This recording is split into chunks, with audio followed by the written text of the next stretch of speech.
What's going on, guys? It's the Matt Marinoff Real Estate Recovery Group, and I got a bunch of new friends on here with me today, and I'm pretty excited about. We're talking about real estate. And if you know the guy in the middle there, it looks like he's got a spike on the top of his hair. Okay, he moved up. His name is Christopher Chin, and he runs a group underneath Nest Seekers, right? Yep. Called UnlockNJHomes. Everybody knows Chris. Chris has been around for a couple of years now. He splashed onto the market. There was probably a handful of people that were looking for this young man to fail. And there's a lot of haters out there. Don't like his energy, don't like his nervousness, or whatever it is. But the guy he's a savage in the real estate industry. Now, since he got involved in the real estate industry, he's built a little bit of a team. So the team that he has that's working with him, and I know I'm going to destroy everybody's name. We got Albert TORRES. Albert is he's a new real estate agent on Chris's team, and we got BRITNEY ABREW. Did I say it right? You did. Hey. Hey. Sally, I'm going to kill your name, Sally. It's Sally. ELKHOLY. What is it? ELKHOLY. I was pretty close. I got it. It's pretty close. Everybody together is the Unlock NJ Homes. The thing I love about Chris is Chris offers solutions for sellers and buyers, and his environment that he has with his team is very interesting, very close to mine. Whereas he doesn't have people that work for him, he has people that work with him on his team. So I love the fact that Chris was willing to come back on here. I've had Chris on before. I had him pop on. We did myself and Kathy Haddad had interviewed Chris. I think Chris was a little shaken up by the fact that I wanted to spotlight him.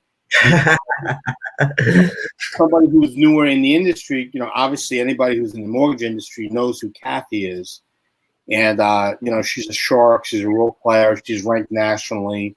And then myself, I've been in the industry for 15 years now, working with homeowners, working with investors, working with real estate agents. And, we're on the, bigger and different things with the distressed market itself.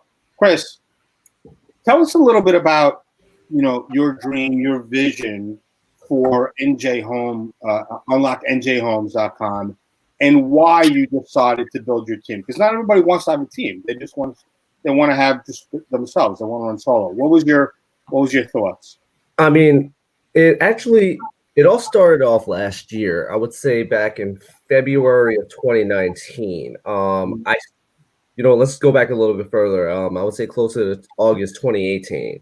I really started picking up my business. That's when I would say probably in January, that's when we officially closed our deal on 1252 Crescent Avenue. After that crazy nightmare we're dealing with the lovely Baskervilles.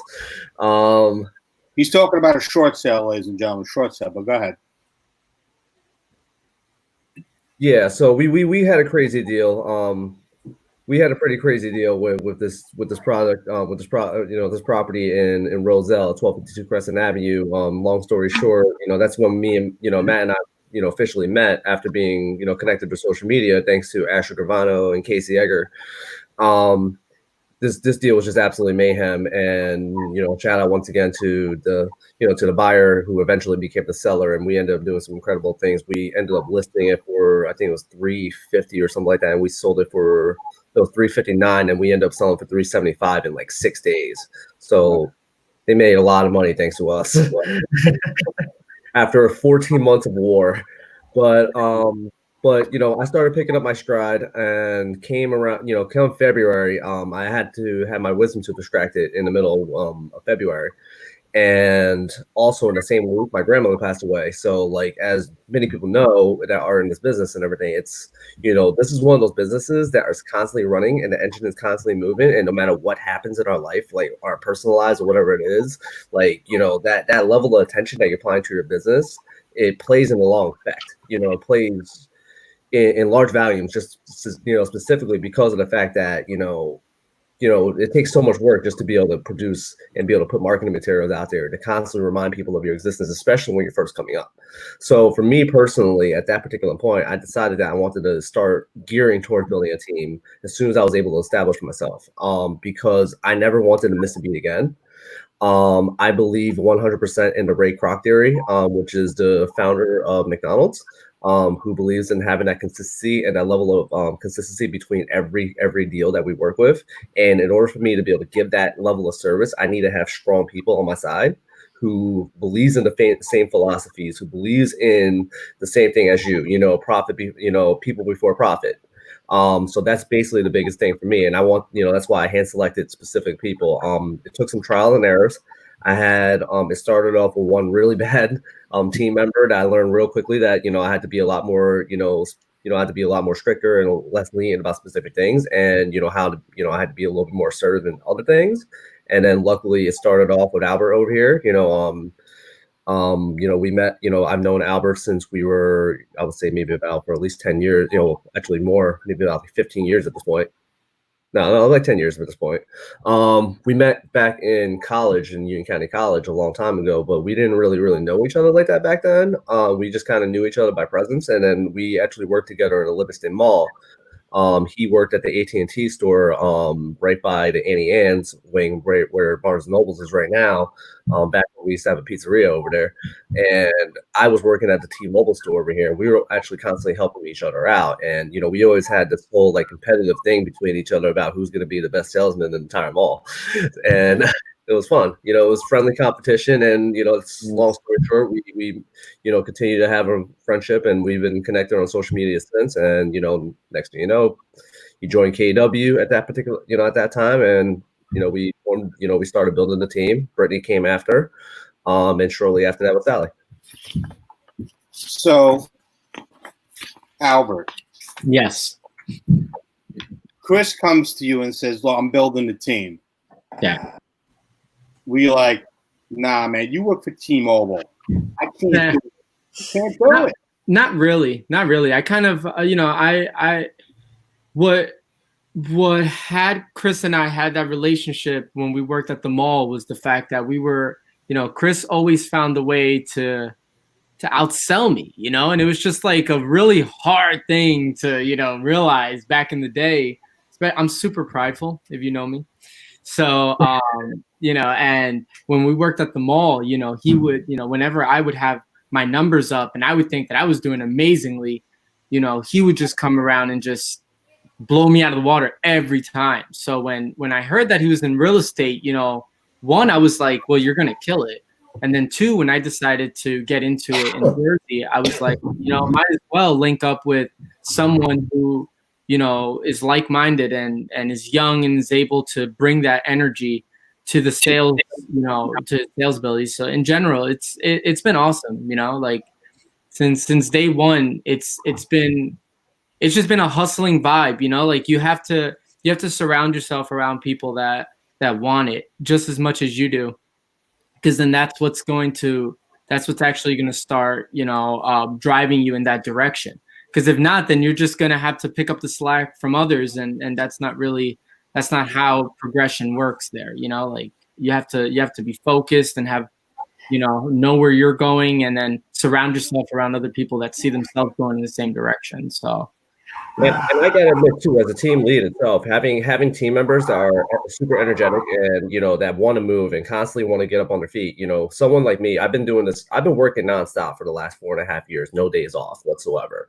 And as many of you know, if you're working literally nonstop, day to day, it's easy to kind of lose your motivation every once in a while. But having someone like Albert on my side, having Brittany and Sally, who's constantly energetic, who really wants to run and hit the floor running on a regular basis, it keeps me energized. It keeps me motivated, and allows me to take step backs in certain places, and it allows me to breathe in certain places, and it also allows me to reorganize in certain things so we could be more efficient, and this way we can cater to our audiences and cater to our clients more consistently.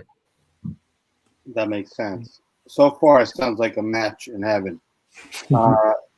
Let's keep rolling. We'll keep doing some roll call here. So Brittany, not Spears. When Chris came to you and said, "Hey, Brittany, what's your thought about being a part of my team?" And I'm looking to build a monster. What was your impression when Chris came to you? I went right up to him, and Before you do that, I got to point out that she also worked in the mall at that time.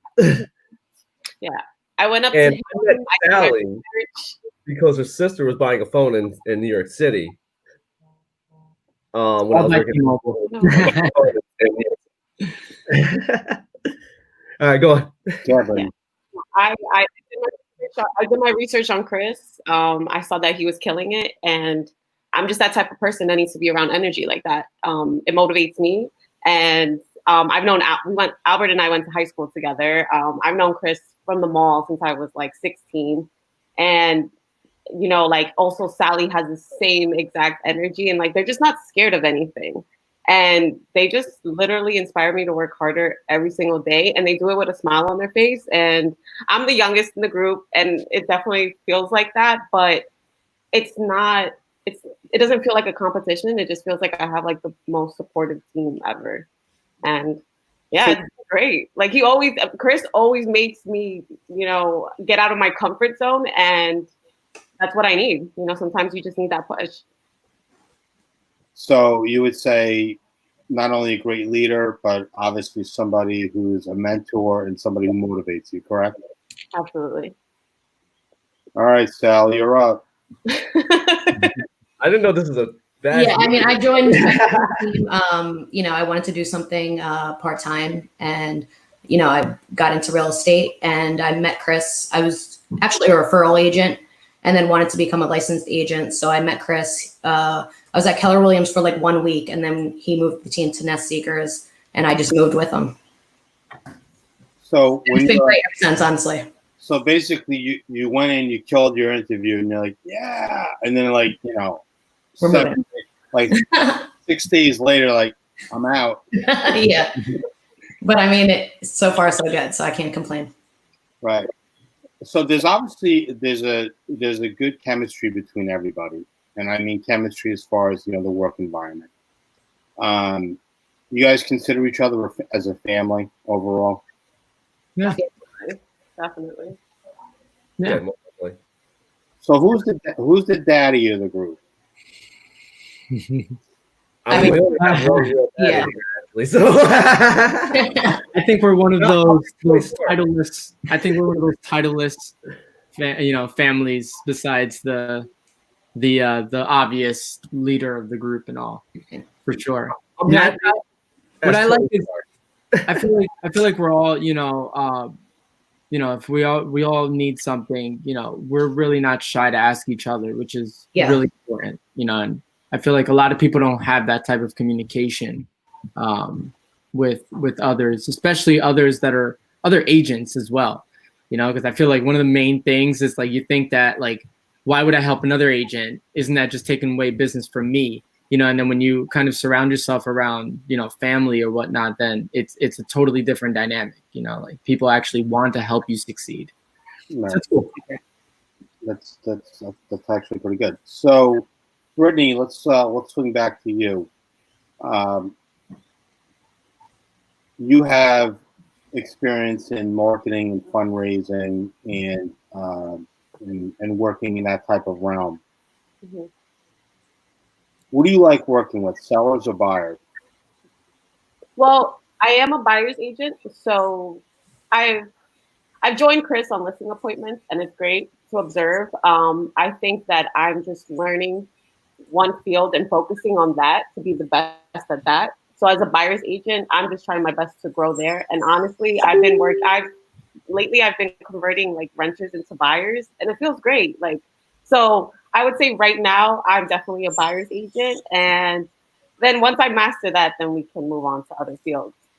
So you just hit on something obviously that's very dear to me. Somebody who's spending money every single month, not having a direction, renting, not actually putting real roots down, and being able to say, hey, this is my place. Let's face it, if you're renting and you put a nail in the wall and you break a pipe, you're calling your landlord. If you break a pipe in the wall into your fault, you may or may not laugh about it, but you have to answer to somebody else. How are you converting or making people understand that instead of renting, they should be buying? What is it that you're doing? Because that's a really good point to be able, and that's a skill. Take somebody has a mindset of, hey, I'm going to rent versus buying. Well, my most recent experience was a mom. She's like a mom of 3, and then she told me the budget she was working with in the area, and it just was like it clicked, and I'm like, wait, you haven't considered buying? And she told me about her credit, and I'm like, we can work on that. I think sometimes people are so discouraged that they don't realize that they have options. And that's where my team trained me. Like, no, you have to remind people that they have options, lay it out for them, explain it to them, take the time out to get to know what their situation is so that you can provide solutions. And that's what happened. And now we're working together to look for a house. But I mean, we're going to fix her credit first, and that's going to take some time, but that's okay. I feel good helping a single mom realize that she doesn't have to be stuck in a certain situation. That would be an amazing testimonial if you can get it on video and actually interview her. And if you could also break it up and put it into like just an audio that you could actually do a podcast with, because other people would be touched by that story only for the reason that I think that most people feel like they're beholden to, I got a paycheck and I'm only going to rent, versus not understanding what their options are. I myself, that's one of my slogans, know your options, because what if somebody could keep their house versus selling it? What if they have extra time in their property based on my business model? The fact that you can actually identify that and offer that to a service to somebody and change their mindset, that's huge if you could do that. You do realize that is a massive skill. I feel great. She's young and she's single. And, it's almost like seeing somebody that I know, that I personally know. And now we're friends. Like, it's you got to get to know your clients. So that brings me to one of my other questions. So guys, in this industry, it's very customer service orientated. And I think most people look at the industry as an all that, real estate agents can almost be like sleazy car dealer. Whereas it's one and done, they're in, they're out, that's it, who cares? Are you staying in contact with the people that you work with as far as helping them find houses and sell property stuff? Are you talking to me or them? Anybody wants to chime in on that one? I mean, I definitely keep in contact with all my clients. Any client that, Gary Keller used to talk about the 33 touch program and everything. Just staying in contact and just that reminder of self of your existence. Because the thing is, it's not about making that sale or whatever it is, or selling that one property for that client. It has nothing to do with that. For me personally, it's about building that relationship, because when you establish a relationship with a client and all stuff and build that trust, I love to be that person, like to have clients, I have clients to this day that invite me to their birthday parties, to their weddings, etc. And it's amazing. It's amazing feeling to know that you made that impact, because if you think about it like this, as real estate agents specifically, right, we're dealing with a lot of first-time home buyers and a lot of buyers specifically, or people that are selling their properties. And, this is the strongest philosophy I've always believed in, the fact that, we are working with your most important asset. When you're buying your first time home, you want that to be a memorable experience, because that's something that you want to take home. You're just getting married or whatever it is, and you're buying it. You want to remember that just like you remembered your wedding, you know what I mean, in some sense. And we want to leave that that memory behind and make it so this way you have a smooth transition. You have someone that you can connect to, someone that you can reach out to on a regular basis. I talk to customers, clients, and all stuff just about just little things. I have clients that are fans of sports, and occasionally when something happens, I'll tell, we'll text about it. The other day I was talking to Sherry. She's a huge Kings fan. We're talking about sports, and just having these little relationships itself just creates that long-term balance, because in the long run, if you think about it like this, who are they going to turn to? It's not going to be that person they see on the billboard. It's not going to be the person that they see on blasting all over social media. It's going to be a person that helped them get there, and they're going to tell their friends that you're the person to help them. Matt and I talk about this all the time. My most, you know, I'll tell people all the time. All right, fine. I closed a $1.3 million deal, which is the most expensive house in Springfield, right? Albert and I actually closed the top 10 most expensive house in Union ever on the MLS earlier this year. So like, but the thing is, none of those deals to me are, you know, have, you know, resonate with me anywhere near as much as the property they would close on 1252 Crescent Avenue and 1311 Crescent Avenue, because these were literally deals that we saved families from fires. You know, I saved 2 families on the same exact street from foreclosure. You know, and that's something that sticks with them forever. Somebody could buy, if you could buy a $1.3 million house, you could buy whatever you want, you know, in this area. But someone who's literally about to lose their house, and you save them from that nightmare, right? There's nothing that can replace that feeling, because you literally, you know, played a huge impact in just putting someone in a position so they can literally start over. And so this way they could get to the direction that they want to move into. Sal, let's jump over to you.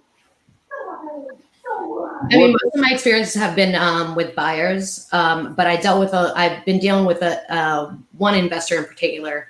So the situation's a little bit different. I'm not really helping them out too much, but finding them great deals on, you know, available in the market. As for my buyers, yeah, I do think building a relationship with them is very important. It helps you kind of understand what they're looking for, and helps you guide them and find what they're actually looking for, and you know, in the end. Got it.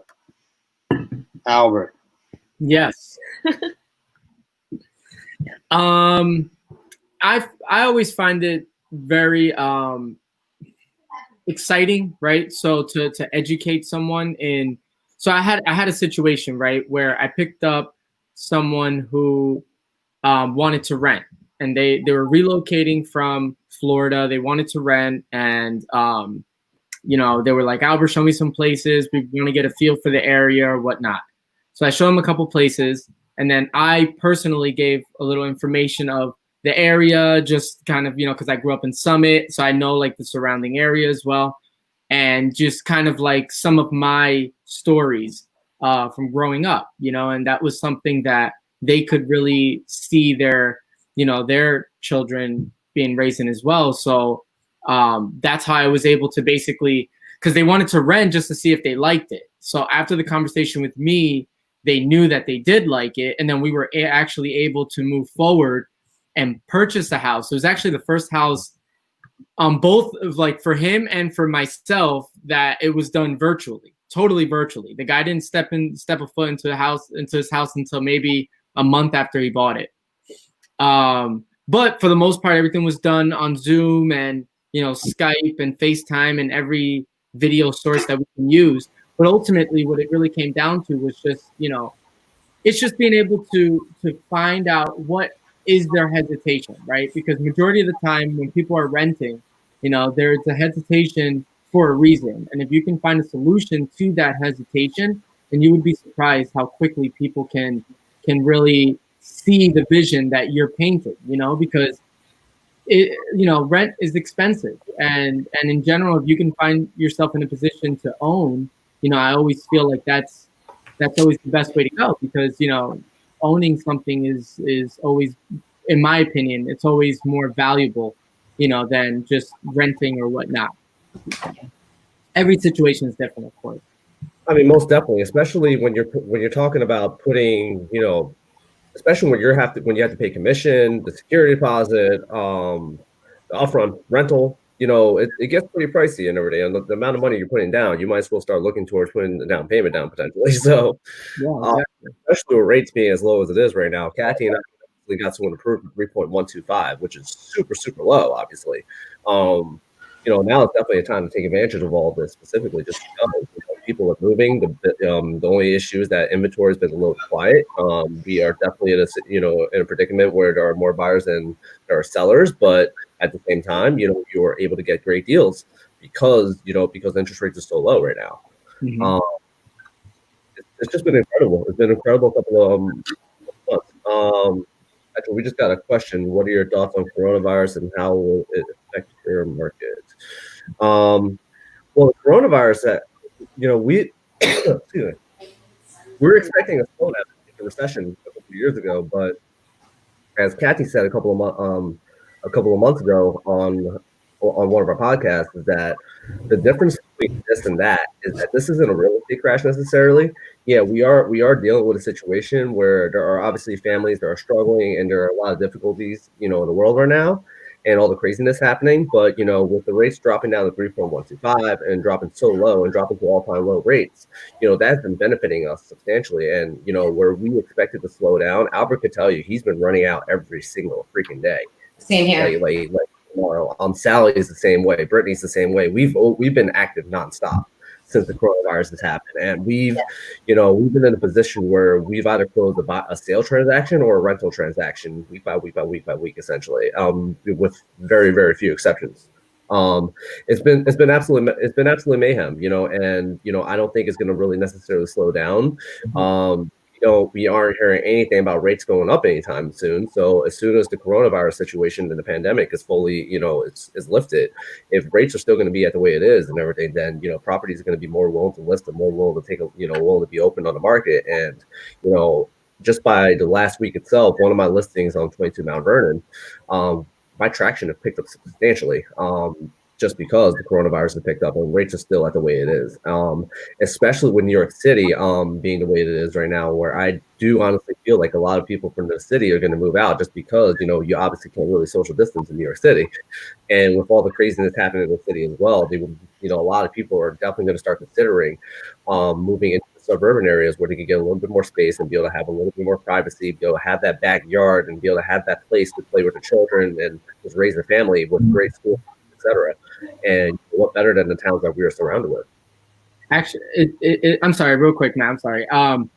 Actually, it's funny you say that, Chris, because when I was, this past Sunday, I did my first open house, since the corona started, and it was in Short Hills.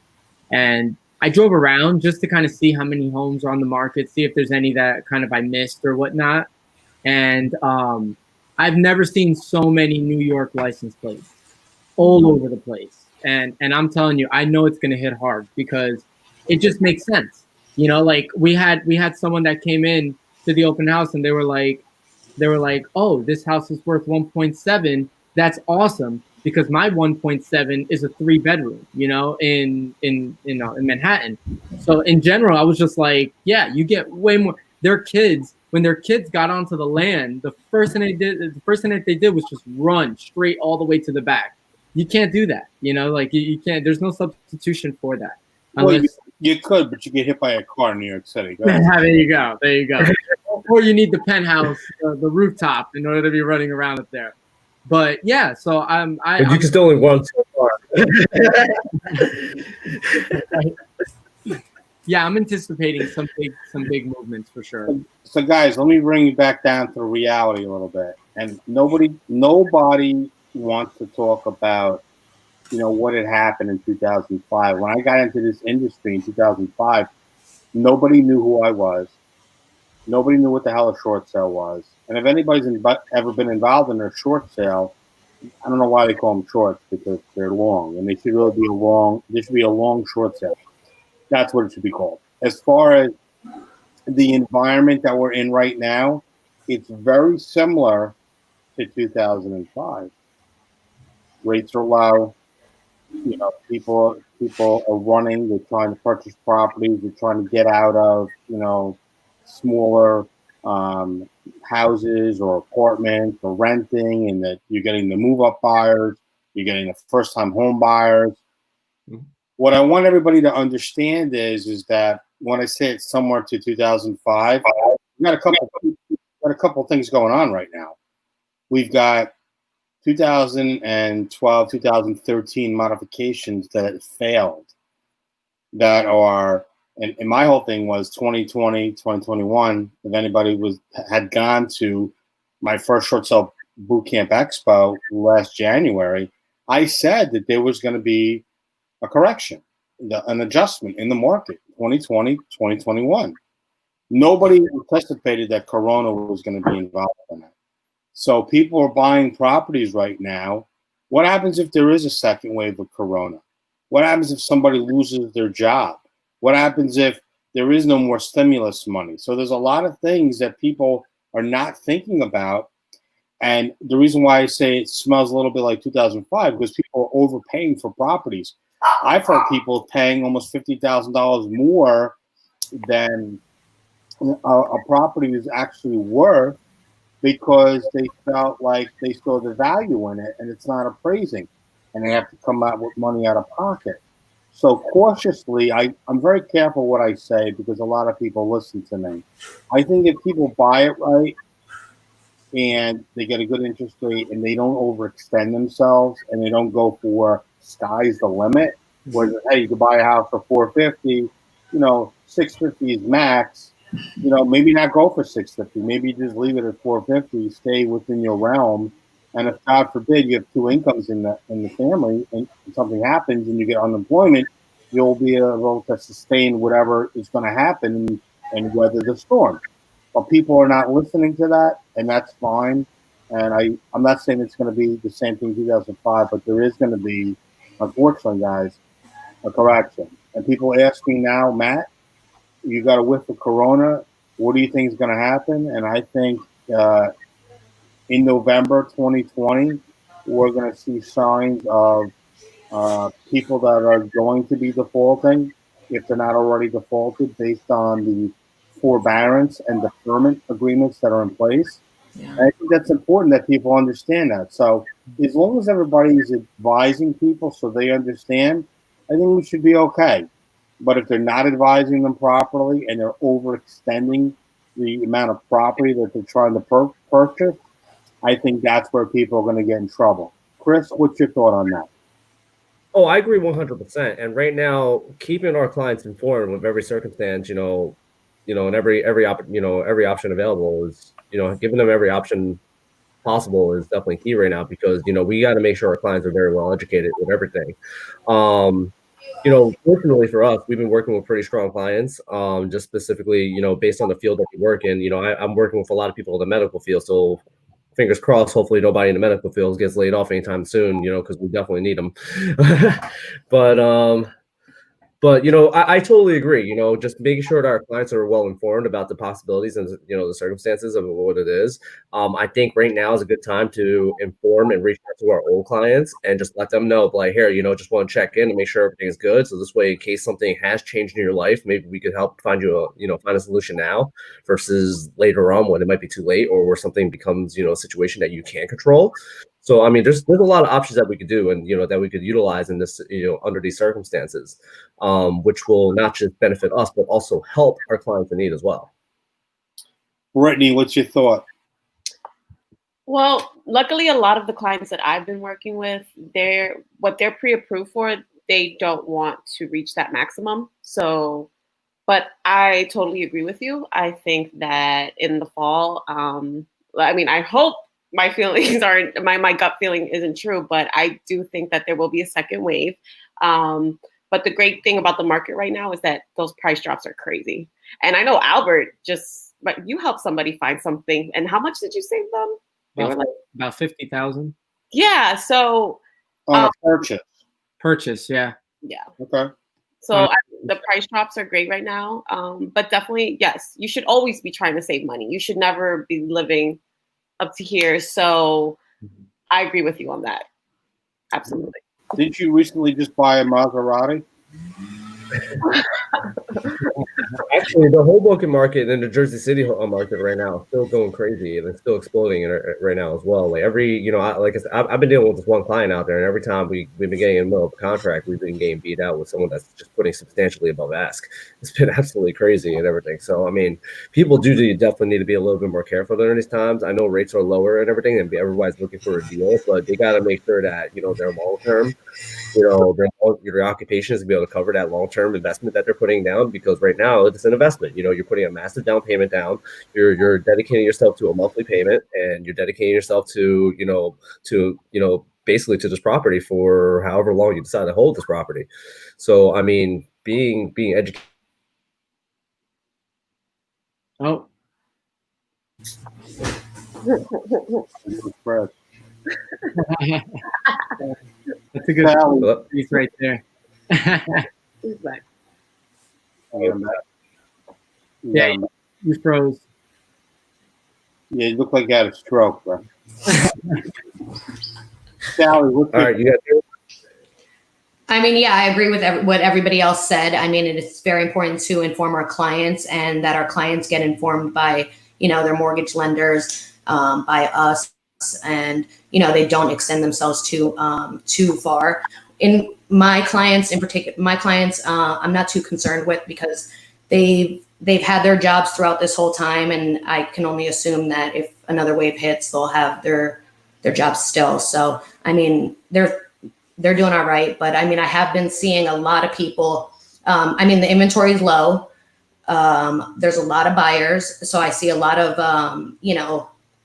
price competition. And I do see a lot of people pay above ask and significantly above ask and for a lot of different homes. I don't see the market essentially dying because people have to live somewhere. Yeah. And, the interest rates are so low, I mean, staggeringly low, and people have been saving money. So people do have 15, 20, 30% to put down on properties. I think people that understood what had happened before in the previous crashes, not just, in 2007, but crashes before that, they're looking to people that are advisors in the industry. And I think that real estate agents themselves, they can go through real estate school, but I think they should do continuous education. Even if you're not getting the C2 credit, don't be foolish. If there's something out there that can help you and educate you, and if you have to pay for it, who cares? Mm-hmm. What if, this is an example, what if you're newer in the industry, you didn't know anything that happened in 2005, but you have common sense. And as agents should be trained a certain way where they're not, where they have commission breath, where, one of our friends, Jen Romero, always talks about, she says that she didn't come up with it, but she's the only person ever really talking about it. So I'm going to claim her as the originator of that. And the commission breath, and people just want to get paid. But I can say hearing, the whole team here, and I've seen you guys out together, and you stick together as a family, and obviously that's important. And you can tell there's a lot of respect and a lot of love for each other. I'm frightened for people that are looking to purchase properties and don't understand the environment that we're in. Now, Sally, you raised a really good point. There are people that still have their jobs. I think you said the same thing. People were, substantially gainfully employed. They've never lost their job during this time. So, yes, there's millions and millions of people that are out of work. But let's talk about the people that are out of work. They're not first responders, which could really be anybody, as far as policemen, nurses, doctors, firemen, anybody in that realm, but even like financial jobs. So they're not working in an office environment. They're working out of their house. So there's ways around it. Some companies are actually going to start downsizing their commercial space, having a certain crew inside. Banking industry, banking. I know plenty of people in the banking industry that are higher up. They work out of their house. They turn like a bedroom or a spare den into a home and office, and they're working from home. There are skeleton crews that are still inside the banks themselves. So maybe there's 100 people that might have been on the floor before. Now there's only 30 people. You don't need all that space. So you're going to see. Well, even the CEO of Twitter, actually, now that you mentioned that, the CEO of Twitter said recently that our employees could work at home for the rest of our lives, and we will be perfectly fine. Right. Even like with Amazon has a lot of jobs now that they're offering where they're having customer service reps actually work from home.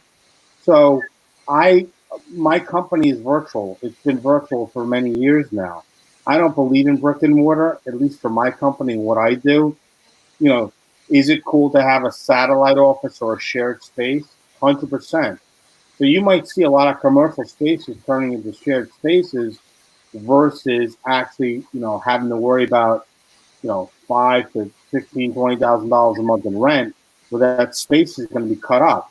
So do I think COVID-19 itself is going to diminish the real estate industry? No.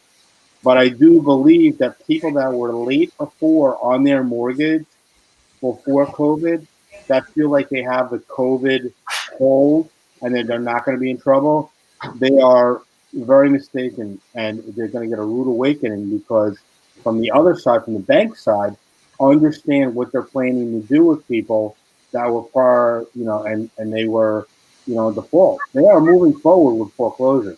So when someone says, no, I got time, don't worry about it, you really don't. And if you have a sale date and you're in New Jersey and you've already run through your adjournments, you really need to rethink your strategy, because it's completely wrong. And if you have a family, that's even worse. You can get somebody out of a situation at their end. You can put them as a renter.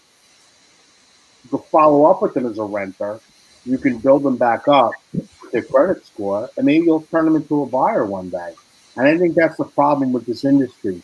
People are looking for a quickie. They want to make money. They want to get out. But I think this team is here to last, and I think you guys have something solid going on. Thank you. Thanks, Matt. Thank you. Thank you. I appreciate that. And A note on the deferment real quick. A lot of people don't know. They think that the deferment might go to the end of their mortgages, but some of them only go for the 3 or 6 months. And then you got to pay that lump sum. If you couldn't pay your mortgage every month, what makes you think you're going to pay that lump sum? So I want to explain, just so we're clear on it. Okay, so deferment and forbearance are totally different things. Forbearance is where what you just said. A deferment is somewhat that, but they're deferring the difference of it towards the end of the mortgage. Now, what Fannie Mae and Freddie Mac have done now is they said, and they've recognized that somebody might not be able to pay, let's say $2,000, and at the end of 3 months, now it's $6,000, they can't pay it. But guys, they also have to remember this. So they don't alter the loan, that money has to be paid back in the difference of that 1 year period. So let's say you haven't paid in 3 months, right? You still have 9 months that you have to pay the difference of. So that money is going to be spread out over that time. What if you are just barely making your mortgage payment now? And then you have to worry about the extra couple $100 a month. So I think the days of people realizing now, okay, wait a second, I am doing this. They are going to work with me. Here's what they're not talking about. What about somebody who's already done a modification? What if they've already modified their loan before and they're in a forbearance? Or they're willing to offer maybe a possible deferment. So it's a scary situation. I talked about this the other day with credit cards. Credit cards, very scary. Yeah. It's different because if you're late on your credit cards prior to them giving you time now, and you go into one of these programs, they're still going to mark you late. And I said, wait, would it make sense? Because I had 2 clients. One was current, one wasn't. And I was fortunate enough to be on both those calls. And they said, wait a couple of days and then enter into the program, and they'll give you 3 months relief and keep you current on your credit report. But if you're delinquent, they'll put you in the program, but they're still going to mark you delinquent. Pretty scary. So you have to ask these questions. And that's why I tell real estate agents, put me in the hot seat. Put me in the hot seat. Because I'm going to find out the questions that you might not know. And the homeowner doesn't know what their options are. So I would say, who is the person in the group, or is everybody going to be doing it, going to be looking to follow up with distressed sellers? Who would be that person in the group? Or is everybody going to do it? No, I mean, we all have our connection with the client, and whoever builds the connection with the client that reaches out, and I believe in that. So we target the specific areas. I know, here's actually a funny story. I know you mentioned a couple of months back, prior to this COVID situation, because when I was in your short sale boot camp, you were talking about this as well. And back then it was based off of car payments, which I'm going to assume has not been corrected at this particular point. And that's going to be even worse now than it was back then. Well, here's the thing with the car payment, right? So let's say you can't make your car payment. Let's say they can't extend the car payment because you have a lease. And the lease doesn't get extended. So let's say you're almost at the end of your lease. and you've got 7 payments left, but your payment is $400 a month. Now you haven't paid it for 3 months, that's $1,200. So at the end of your lease, they might put it at the end of the lease 7 months, but not only are you paying that last payment of the $400, you're also paying the $1,200. So you could really be screwing yourself. Then you got to worry about down payment money to go into another vehicle. What do you think car dealerships are going to do? They're going to rape you. They're going to take advantage of you. They're going to put you in a situation where, hey, I'm doing a great thing. But from my understanding of cars, they're making a couple different ways. They're making it on the interest rate. They're making it on the down payment, right? And then they're making it on, I guess, whatever the actual payment comes out to. I think they call it BIPs or whatever it is. And I don't want to know that industry. All I want to know is that when I go in, and everybody's had this, where they go in to buy a car, they love it. Some people are insane and they go hug it, which is probably the worst thing to do, versus going in there and negotiating and saying, I don't need the car. I got an extra car at home. I'll go 2-3 months. I'll go find that deal. My wife and I were purchasing her Durango in 2018 when the 2019s came out, and they wanted a ridiculous down payment. It was like $4,200. It was like, see ya. And by the time we were done, same payment, everything, it was still the same payment, but no down payment. We just had to make the first payment for the car. So then it makes you think, like, why can't these people just be 100% up front? It's like, look, this is the scenarios that we're going to go through and waste your time. And if anybody's purchased a car or leased a car, you're wasting at least anywhere between 2 to 5 hours in a car dealership. Let's bypass all the nonsense and let's figure out, look, this is what the dollar amount's going to be. That's how I would be. I would either be a really good car salesman or horrible. I think, look, we could waste 4 hours going back and forth, or we could do this. So, Brittany, you talked about how you're working with people that are renting, and you mentioned the idea of homeownership. I think every buyer should be able to do that. You're probably, in the last 2 weeks, probably about 12 or 13 buyer agents I spoke with. You're the first buyer agent that ever said they're converting renters into buyers, just so you know that. Really? So We've been doing that pretty actively too, actually, because Albert's been doing that same thing. We just closed a buyer recently, the one that he was mentioning back in Florida, and the guy never saw the property until maybe about a week ago, and he closed maybe about 2 weeks ago. If it wasn't for the COVID situation, we were actually in discussion with putting this client on a potential home reality show. But unfortunately, because of the whole COVID situation, that put everything on halt. But so the COVID is helping, but it's also hurting from the real estate standpoint, because you're going to weed out a lot of older agents or agents that are not tech savvy. Right. And I don't like to waste time, Chris. You know that. That's my personality. Let's get it done. So if you have an opportunity to show somebody and they want to see 15 houses, wouldn't it make more sense for them to virtually look at it in front of them on their phone, smartphone, laptop, computer, whatever it is, and find out, no, I don't like it, or I don't like the color of the siding, or I don't like the neighborhood, or whatever it is, for whatever reason. Now the 15 is now dwindled down to 6. Now out of the 6, maybe you'd say, okay, look, I got some more information that you requested on the phone. And out of the 6, maybe now you're down to 3. So now you're offering somebody, like for me, if I was an agent, I'd be like, listen, I have a time management program that I have in place for my first-time home buyers, or my renters, or my sellers. What the hell's a time management program? Call it whatever hell you want. But time management, people are like, oh my God, time management? Absolutely. What do you got? And you offer that to them, I think they're going to respond differently. Then it's going to be a different experience. And that, keeping in contact, communicating with people, I think is going to be a win-win for everybody. And you're going to get repeat customers. How's the repeat business as far as people coming back and the referral business? Is it working with you guys? Yeah. Oh, totally. yeah. Well, I'll speak like for myself. Yep. Since I started with Chris, I've closed quite a few deals, right? And out of those deals, I would say like 3 or 4 have turned into referrals, you know? So basically, I just, I think that as long as you're a knowledgeable agent and you realistically set the expectations for your clients, and like you said, educate them properly and not overextending themselves. I think that, those, all those together, it just leaves an impression. It's what you want. It's like the first time I met you, Matt. Like you seem like the first time I met you, I didn't know what you were an expert in. I didn't know anything about you. All I knew was that you were confident about something.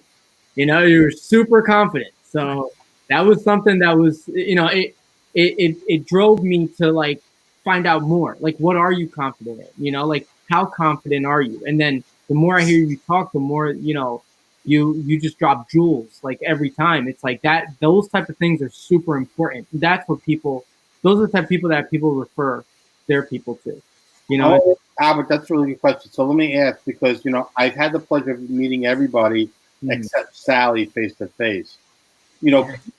People either like me or they don't. There's really no gray area. They either think I'm a really nice guy, or they're like, this guy's he's not nice, or he's arrogant, or whatever it is. The truth of the matter is that, believe it or not, guys, I'm actually a very shy person, and people don't know that about me. But I have no problem going on the camera. I have no problem being in front of, a group of hundreds of people. I have no problem with one-on-one interaction. But I have no problem staying at home and being a hermit crab and not socializing. So I think people sometimes take, the way that I act and I carry myself. And the reason I'm bringing it up is because you said confidence. And being confident, I am very confident in who I am and what I do. I think that most people are not.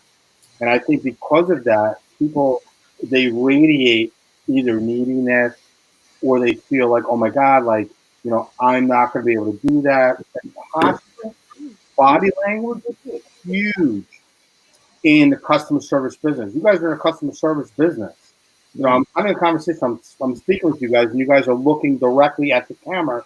You're looking at me. Nobody's really like. And obviously, in this business, you have to speak with people, and you have to look them dead in the eye, and you have to talk to them. So, Brittney, do you have a problem with being direct with people? Do you have a problem with people being direct or curt with you? Like, do you get upset, or do you have a thick skin? Brittney is not afraid to be direct. I'm really direct, but I'm also learning to just, take the time to understand people, not always assume. Ask the right questions, figure out the situation, like the room, basically. And I mean, Albert was the one who told me, like, just, treat everybody as if you want to become friends with them. And ever since I did that, it kind of took the pressure off my shoulders. And it's like, make it fun, get to know them. And people always surprise you. So I feel like I'm like every day in this industry, I'm always pleasantly surprised by just giving people a chance and getting to know more about them. And that's what also help convert that renter into a buyer, because she opened up to me and told me what she was going through. So I want to ask you guys. I want to ask Sally. I want to ask Brittney this question, guys. Unfortunately, you're not women, and you're not pretty. So, Sally, when you're nice to somebody, does somebody take it the wrong way? Do they take it like you're flirting with them, or you have that professionalism in you? That I do. Okay. I do. I mean, I think I carry myself well, and like, I don't. I mean, it's okay. People can flirt with you, but you have to just keep it professional. There's a line that you just don't cross. Right. Now, I'm going to swing over to Brittney. I know you get in trouble, girl. It's written all over your face. because of your personality. So how do you deal with people that want to cross the line with you and you're trying to keep it professional? Well, it's easy because, like, I'm very direct. So if I'm not interested, I'm not interested. But I definitely love learning from people. So, hey, if you're cool with just being a friend and teaching me stuff, then great, we can remain friends. And if not, then that's it.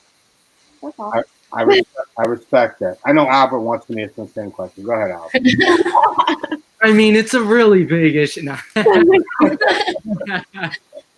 no, I mean, it's so funny. I never stop talking about his wife. yeah, literally. You know, it's so funny, Chris. It's so funny you said that. That's literally what I do from the very beginning. I establish two things. I am a family man, and that I am, you know, that I love my wife. So the two things I establish the most, it's in like the first, it's like in my pitch, you know, like I've incorporated in there just so that, because I think it's really easy for things to be misinterpreted, you know. My persistence may be seen differently, you know, in a different light if I don't clarify certain things from the very beginning, you know. So, because it's tough, you know, because a salesman, you know, you're taught to be persistent, you're taught to be, you know, like to overcome objection and all this stuff, you know. But if it's seen in a different light, then it becomes creepy, inappropriate, unprofessional, and then it's like now you just, you know, your good intentions are just thrown out the window. So for me, I just I make everything very noticeable from the beginning. Like, So basically, Albert, what you're trying to tell us is the 30,000 over asking price, you're willing to do whatever it takes. Is that it? I'm only kidding, guys. You know, $30,000 over asking price, as long as that $30,000 is going in his commission check. all right. Here's the deal. I got you. So guys, we're coming up on an hour now. I appreciate having everybody on. I want to get some closing statements going here. As far as the distressed real estate, you guys know what I do. You know what I'm about. As far as, you know, the short sales and helping people that are in distress. Obviously, you got, you know, Brittany, Sally, Albert. I have not had the pleasure of working with you guys yet, but you know that I've done multiple deals with Chris. And I have a soft spot for Chris because, you know, here's a guy that understood the distress side. I mean, this dude was paying for Ubers to get people to the closing table, whatever it took. So off of that, I'm like, you know, I literally sent an Uber to the Baskervilles' house and to send her all the way to the closing table and sent an Uber back. It was so bad, as a matter of fact, that when the Uber driver dropped them back home, they called me saying, "What the freak did you put me with?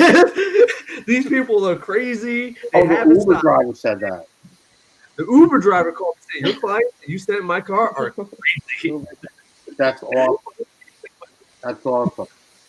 So, guys, based on, you know, the experience, stuff like that, and we talked a little bit about the stuff before we popped on, what would you say, or what would you, are you encouraging people to look for distressed real estate? Albert, what's your thought on distressed real estate?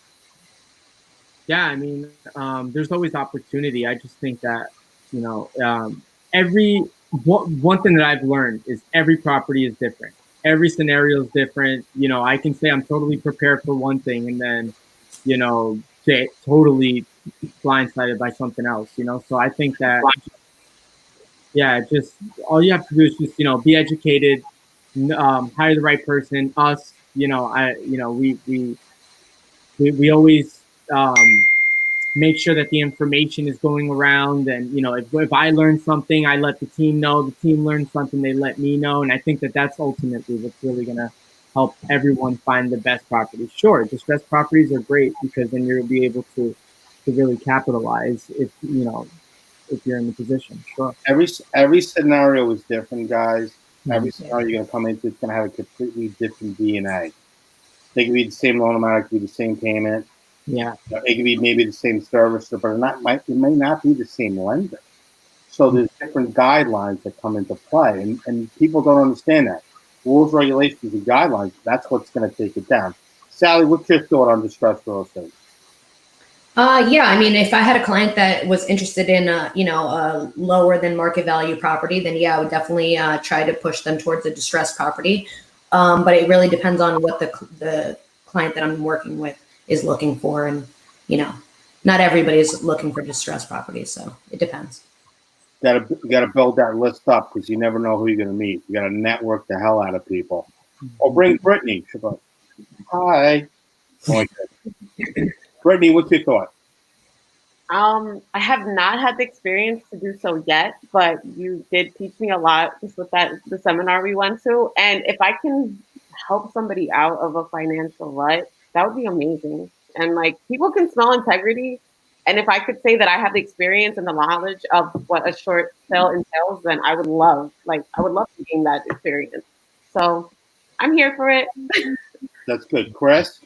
I'm gonna say something specifically that should resonate with a lot of agents specifically, and I think this is the difference between a great agent and a good agent. And I think the difference is that with a great agent specifically, you know, when you're hiring an agent, you should never hire someone that tells you that they know everything, but you should hire an agent that's going to tell you that they're willing to find an answer for everything that you're looking for. Because the fact is, we're in a forever learning business.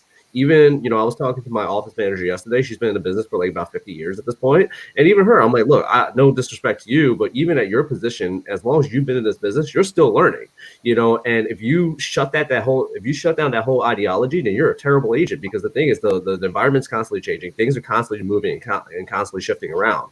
And in regards to the distressed properties itself, now is the time because everything's moving the way it is. It's a good time for us to educate people because the thing is, nobody, no client, no buyer, no seller is looking for someone that's going to directly sell them, but they're looking for someone that's going to guide them to the right direction. And I don't consider myself as a salesman. I consider myself as a consultant.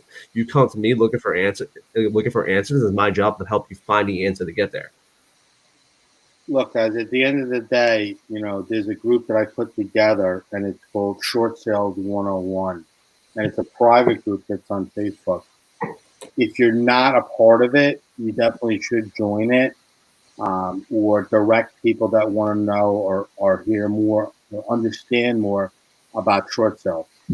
And the reason why I put that group in place is because of the fact that there's so many people that are out there that are not offering the service. They're doing a disservice by not showing people really how short sales work. Chris, do you agree with me on that? I 100,000% agree with you on that. Just because, like, you know, we just dealt with a situation. Shout out to Jonathan Boyle. We were just dealing with this crazy short sale negotiator in Newark for 2 deals that fell apart because the negotiator was just, he wasn't even a licensed negotiator at that point. From what I remember, based off all the documents that came in. And he was just one of the most shadiest person I ever dealt with. And when I came up to it, when I asked a couple of brokers about this, about it, they had no idea what the short sale negotiator's job is. You know, so unfortunately, a lot of brokers these days, they're not really informed about this either. So I mean, I definitely recommend for any agent. It doesn't matter what price point you're working with. You never know what you're going to stumble across.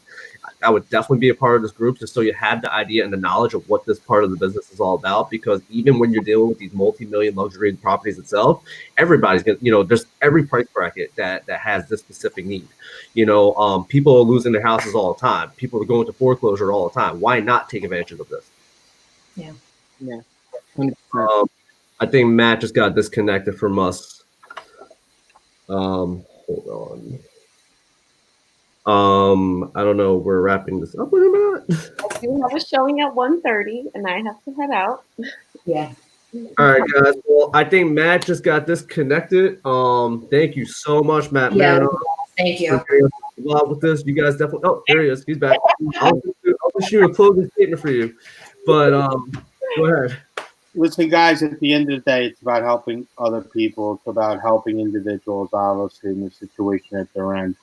I put the group up there, which is the Short Sale 101 group, Short Sales 101, because I want people to go there and I want people to, experience a different way of learning. And it's a free private page. Everybody should be on it. And if you're not, if anybody's on this group that's right now on this call, within the five of us, you should definitely join that group.